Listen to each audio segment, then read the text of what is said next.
Vanakkam. Welcome to this course on biomedical instrumentation. We have been looking at EMG. In this video, we will look at classification of EMG systems, in particular needle versus surface EMG and how to normalize EMG and some typical template illustration data. There are two major types of EMG. One is the surface or interferential EMG that essentially uses surface electrodes that are placed on the body surface. That means what? We already told how to prepare the surface during our electrode discussion. You have to remove the stratum corneum. First you have to remove the hair by shaving, then remove the stratum corneum by abrading with the help of emery paper and then apply alcohol. This essentially completely removes the stratum corneum, and then you apply the gel and place the electrode. That is the typical method. Now, what is below the surface of the skin? We discussed that during the electrode theory. We discussed that below that there is the subcutaneous fat layer is there, and then the muscle is there. So, you are measuring not from the single region that is there. You are placing the electrode, that is it, I am measuring from that muscle. No, it is not like that. You are measuring activity that is deeper from the placement of the electrode and slightly around the space of the electrode, about 2 to 4 centimeters around the space of the electrodes. Again, that means that your regular volume conductor problems exist. So, you will not be able to localize which motor unit is active when by merely measuring from surface EMG and using typical signal processing techniques. Now, some signal processing techniques have evolved that are able to specifically take out individual motor unit action potentials from surface EMG, but that is a specialized system. I am talking about the regular EMG system. Will not be able to give you the individual motor unit actions like we had in EEG. I am measuring signal from the scalp electrode. I cannot tell which neuron is active at what time. I cannot say that. All I am getting activity of at least tens of thousands of neurons to millions of neurons, depending on where I am placing the electrode, depending on the size of the electrode, right. Likewise, if I am placing this on the surface, I am essentially getting activity of multiple motor units. So, the ensemble activity plus the volume conductor effect is all there in the surface EMG.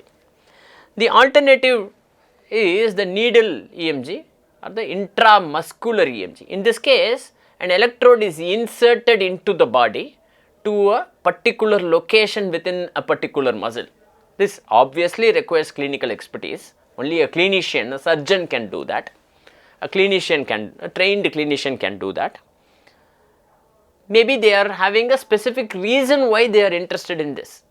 Remember, medical science depends entirely on this simple principle that the harm caused by performing this invasive procedure is far lesser when compared with the benefits of this procedure, or the benefits far outweigh the possible dangers of this invasive procedure. Note that needle on intramuscular EMG is an invasive procedure because you have to insert the needle. The moment you say you are inserting something inside the skin, that means it brings in all the baggage of all the invasive procedures, which means possibility of infection and so many other reactions, allergic reactions, so many other things that could happen. All those things are possible in the needle or intramuscular EMG. So, only when the benefits of this procedure far outweighs the harms, this procedure is performed. Surface EMG on the other hand is quite often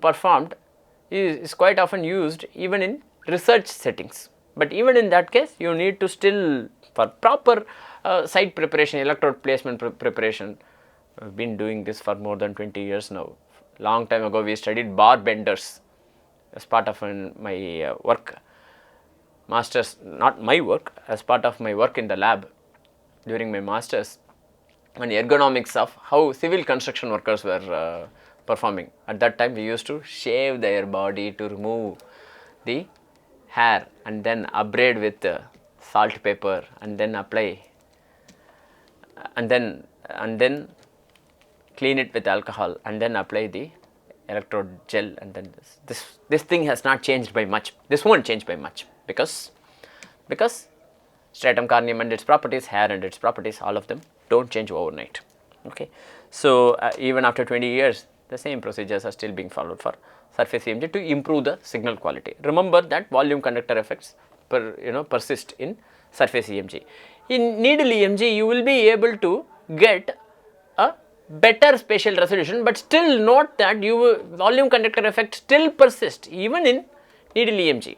What you are measuring even in needle EMG is the, depending on the fineness of the needle and the fine wire, it is not necessarily the activity of a single motor unit.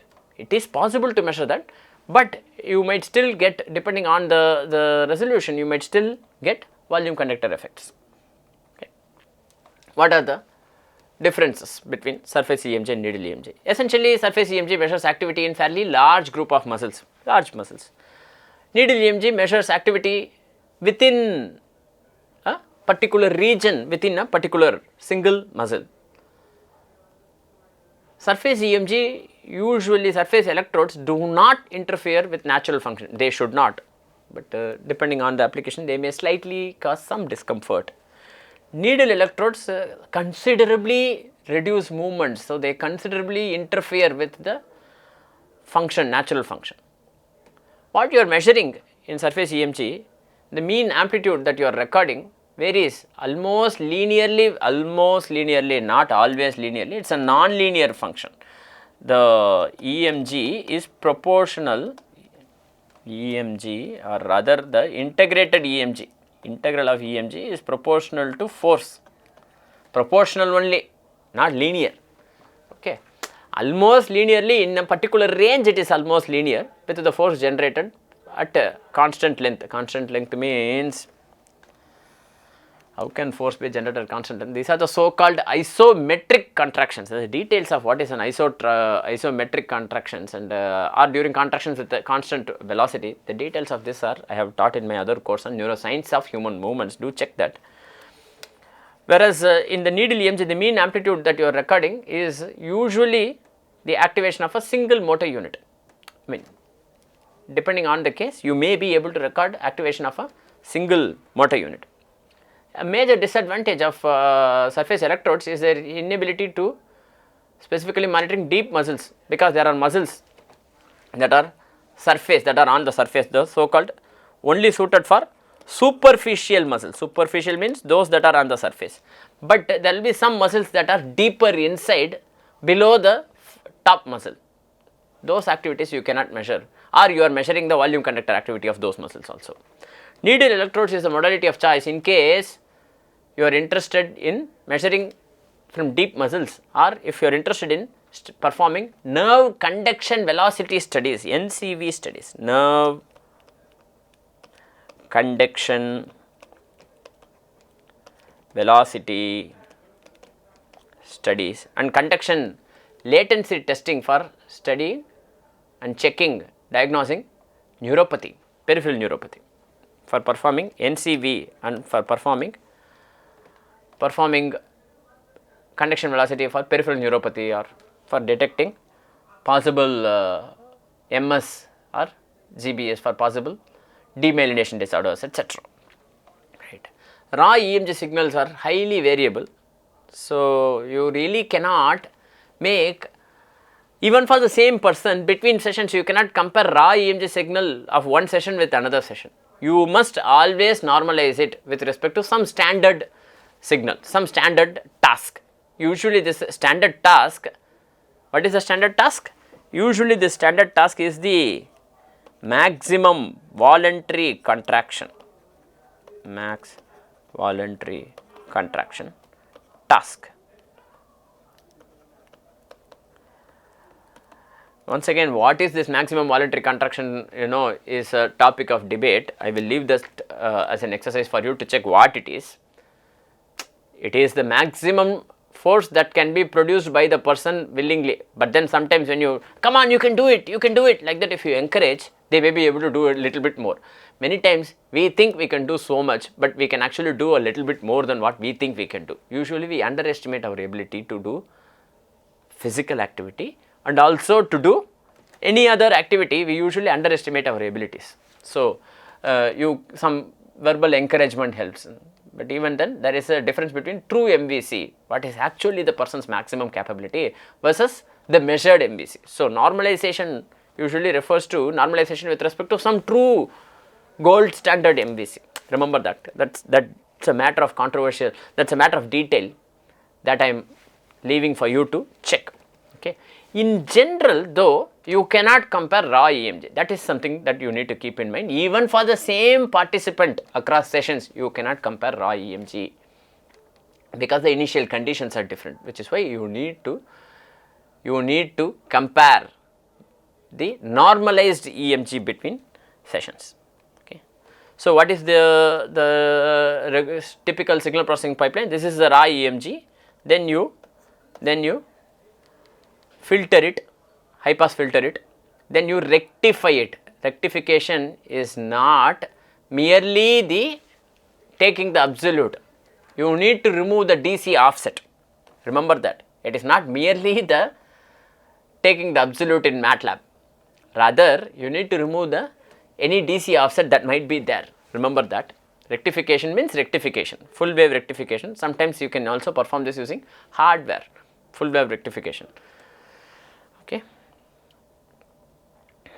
And then you use a moving average window of 100 milliseconds to create the EMG envelope. This is the envelope, and then you find the root mean square, not the root mean square error, the root mean square signal.